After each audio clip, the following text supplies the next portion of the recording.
Hello friends, info lab में आपका स्वागत है। आज की वीडियो हमारी काफ़ी इंपॉर्टेंट होने वाली है क्योंकि आज की वीडियो में हम बात करेंगे कि यदि हॉस्पिटल से मेरा मतलब है स्पेशली प्राइवेट हॉस्पिटल्स, अगर हॉस्पिटल्स पेशेंट को डिस्चार्ज करने से मना कर देते हैं या फिर पेशेंट की बॉडी को रिलीज करने से मना कर देते हैं इस ग्राउंड पे कि पेंडिंग बिल्स को पहले क्लियर करा जाए, तो ऐसी सिचुएशन से कैसे बाहर आया जा सकता है और क्या आपके लीगल अधिकार हैं। फ्रेंड्स, चैनल को आपने अब तक नहीं सब्सक्राइब करा है तो सबसे पहले चैनल को सब्सक्राइब करें एंड बेल नोटिफिकेशन को प्रेस करें जिससे कि मेरी वीडियो सबसे पहले आप तक पहुंच सके। दोस्तों, अगर आपके घर का कोई भी मेंबर हॉस्पिटल में एडमिट है और पेशेंट को ट्रीटमेंट के बाद में डिटेन कर लिया जाता है या फिर ट्रीटमेंट के दौरान पेशेंट की डेथ हो जाती है और बाद में जब आपको उनकी पेशेंट की बॉडी कलेक्ट करनी है, हॉस्पिटल जो है पेशेंट की बॉडी को डिटेन कर देता है ये कहते हुए कि जब तक आप पेंडिंग बिल्स को क्लियर नहीं करेंगे बॉडी को रिलीज नहीं करा जाएगा। अब मैं एक इंसिडेंट आपसे शेयर करता हूं जो न्यूज़ में भी आया था। हैदराबाद की एक डॉक्टर थी जो कि हॉस्पिटल में एडमिट हुई और वो जो थी वो कोरोना पॉजिटिव थी और उनको ब्रीथिंग प्रॉब्लम थी। फ्रेंड्स, उनके ट्रीटमेंट के लिए एक दिन में प्राइवेट हॉस्पिटल ने 1 लाख का बिल बैठा दिया जिसमें से कि उनकी फैमिली ने 40,000 पे किया और बाकी के पैसे नहीं पे किए। जब बाकी के पैसे नहीं पे किए तो उन्होंने जो है पेशेंट को डिटेन कर लिया हॉस्पिटल में।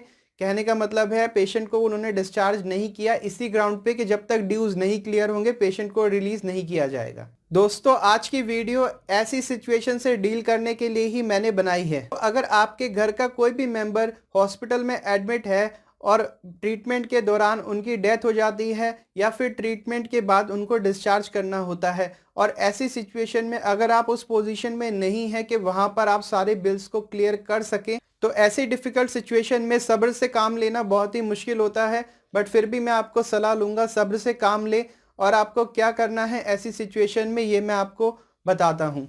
मैं बात कर रहा हूँ स्पेशली प्राइवेट हॉस्पिटल्स की जहाँ पर पेशेंट को वेंटिलेटर पे रखा जाता है और वेंटिलेटर के नाम पर कई लाखों का बिल बना दिया जाता है और आखिरी में जब पेशेंट की मृत्यु हो जाती है तो उसकी डेड बॉडी को पैक करने के लिए भी हज़ारों में पैकिंग चार्ज ले लिए जाते हैं। बात यहाँ पर यह है कि पेशेंट के जो रिलेटिव्स हैं वो उस टाइम पर ऐसे फंसे हुए होते हैं कि वो चार्जेस सारे पे कर देते हैं। बट बात को सोचा जाए तो क्या इंसानियत बिल्कुल मर चुकी है? अगर हॉस्पिटल इन सब चीज़ें करने पर उतारू हो चुके हैं तो ऐसी सिचुएशन को कैसे कंट्रोल करना है। सबसे बड़ी बात यह है कि सिस्टम के नाम पर इनके पास में पूरी फौज होती है, चाहे वो सिक्योरिटी गार्ड्स की हो या फिर एडमिन डिपार्टमेंट की। बड़े प्राइवेट हॉस्पिटल्स में सिक्योरिटी के नाम पर कई सारे आपको सीनियर जूनियर मिल जाएंगे, जैसे कि ये हॉस्पिटल के एम्प्लॉयज ना हो बल्कि आर्मी हो जो कि आतंकवादियों को रोकने के लिए खड़ी हो। तरह तरह के इन्होंने यूनिट्स बना रखे हैं, ICU intensive care unit, CTU critical care unit और भी कई तरह की इनकी यूनिट्स हैं जिसमें पेशेंट को रखा जाता है और वहां पर किसी को भी मिलने नहीं दिया जाता। अभी करंट सिचुएशन में आप देख रहे हैं कोरोना जैसी बीमारी से हमारा पूरा देश लड़ रहा है, बट इस बीमारी के नाम पे भी कुछ हॉस्पिटल्स ऐसे हैं कि उनको एक और मौका मिल गया है जिससे कि रिलेटिव जो है वो पेशेंट से बिल्कुल ही ना मिल पाए।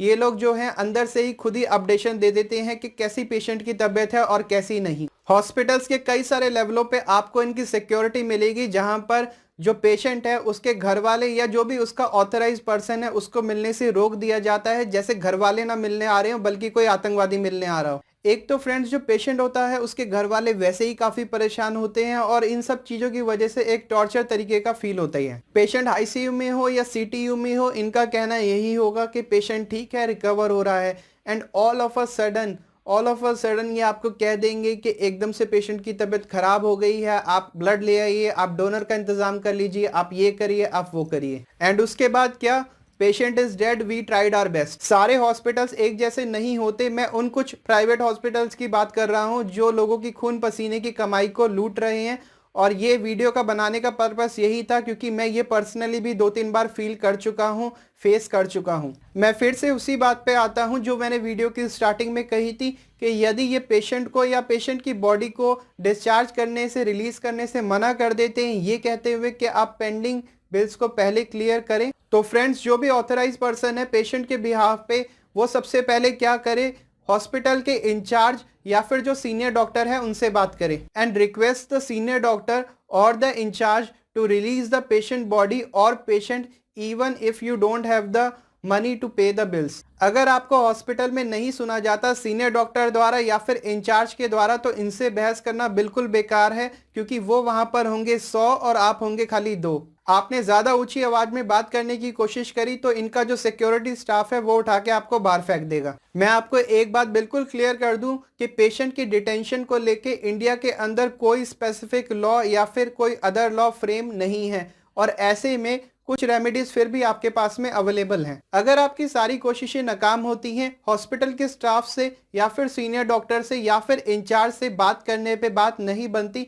और आपके पास में कोई विकल्प नहीं बचता, तो आपने क्या करना है, अपने मोबाइल नंबर से 100 नंबर डायल करना है। जैसे ही आप 100 नंबर डायल करेंगे कुछ ही देर में आपके पास में पीसीआर आ जाएंगी, पुलिस ऑफिशियल आ जाएंगे। जैसे ही पुलिस ऑफिशियल आएंगे आप उनको ब्रीफली एक्सप्लेन करें कि आपके पास में अभी पैसे नहीं हैं बिल को क्लियर करने के लिए, ड्यूज को क्लियर करने के लिए, और जो हॉस्पिटल है वो गुंडागर्दी पे उतारू हो चुका है और उनका कहना है कि जब तक आप ड्यूज को क्लियर नहीं करेंगे तब तक वो पेशेंट की बॉडी को रिलीज नहीं करेंगे या फिर पेशेंट को डिस्चार्ज नहीं करेंगे। आप वहां पर क्लियरली बता सकते हैं कि आपको किसी भी तरीके के हॉस्पिटल से कोई सपोर्ट नहीं मिल रही है और साथ में आपको हैरासमेंट फेस करनी पड़ रही है। फ्रेंड्स, यहाँ पर मैंने गुंडागर्दी वर्ड का इसलिए यूज करा है क्योंकि ऐसा कोई भी रूल नहीं बना है, ऐसा कोई भी लॉ नहीं बना है जिसके तहत हॉस्पिटल जो है वो पेशेंट को या फिर पेशेंट की बॉडी को डिटेन कर सके for non payment of dues और बिल्स।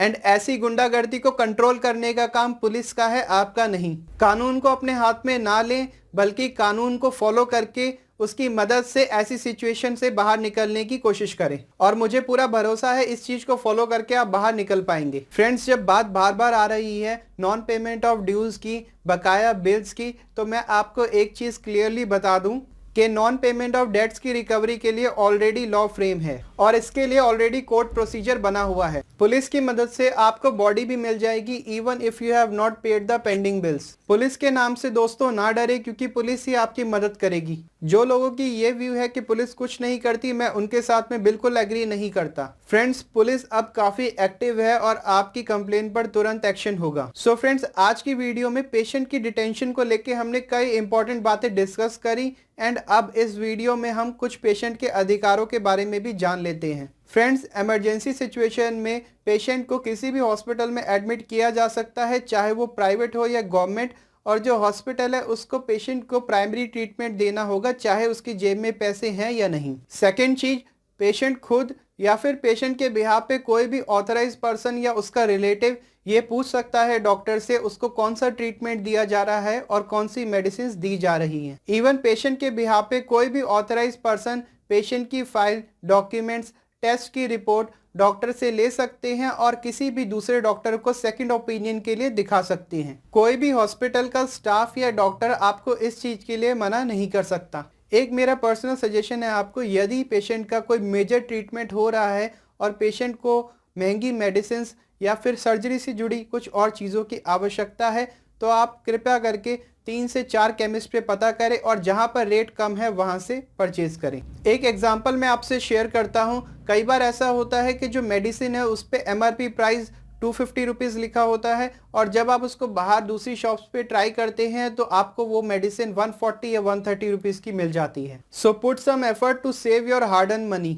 स्पेशली महंगी मेडिसिन के केसेस में। अगर किसी भी डॉक्टर ने कोई बड़ी गलती कर दी है जिसका नुकसान आपको और आपकी फैमिली को उठाना पड़ रहा है तो आप इसकी कंप्लेन मेडिकल काउंसिल में कर सकते हैं। मेरी आपको ये सलाह है कि अगर गलती काफ़ी बड़ी है और जो है आपके पास में सारे मेडिकल प्रूफ्स हैं, ट्रीटमेंट की जो है वो कॉपीज़ हैं, तो आप जो है मेडिकल काउंसिल में तो कंप्लेन करें ही, साथ में एक एडवोकेट की मदद से कोर्ट में केस भी फाइल करें। आप सही हैं तो आपको न्याय जरूर मिलेगा, साथ में कंपनसेशन भी मिलेगी और जो भी गिल्टी पर्सन है उसको सजा मिलेगी। यहाँ पर बात सारी केस की नहीं है बल्कि उस चीज की भी है कि आप दूसरों को भी सेव कर रहे हैं उस डॉक्टर की ऐसी नेग्लिजेंस या फिर गलती से। फ्रेंड्स, आज की वीडियो में हमने बहुत सारी इंपॉर्टेंट बातों को डिस्कस करा है। आपका फिर भी कोई डाउट है तो आप मेरे को ईमेल पे भेज सकते हैं। इस यूजफुल इन्फॉर्मेशन को ज़्यादा से ज़्यादा शेयर करें among your friends and family members so that इस इन्फॉर्मेशन का बेनिफिट उन तक भी पहुंच सके। चैनल को आपने अभी तक नहीं सब्सक्राइब करा है तो चैनल को सब्सक्राइब करें एंड बेल नोटिफिकेशन को प्रेस करें। Thanks for watching इन्फोलैब।